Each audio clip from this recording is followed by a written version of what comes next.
मुरगाव पालिकेच्या नगरसेविकेचा विनयभंग केल्याच्या तक्रारीवरनं वास्को पोलिसांनी सुकेरो इस्तेवेरो या पोर्तुगीज नागरिकत्व स्वीकारलेल्या नागरिकाला अटक केली आहे।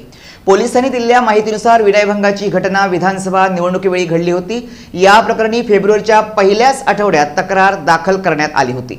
मात्र संशयित त्यावेळी बेपत्ता झाला होता। सोमवारी संशयिताची माहिती मिळताच पोलिसांनी त्याला पकडून गजाआड केलं। We have arrested one Sucor Isteveiro, a Portuguese citizen and of Goan origin, for outraging the modesty of a lady councillor of MMC. In this regard, an offence was registered the first week of February, and the accused was on run. Today, based upon reliable information, we apprehended him, and right now he is in PS lockup. Further investigation is in progress.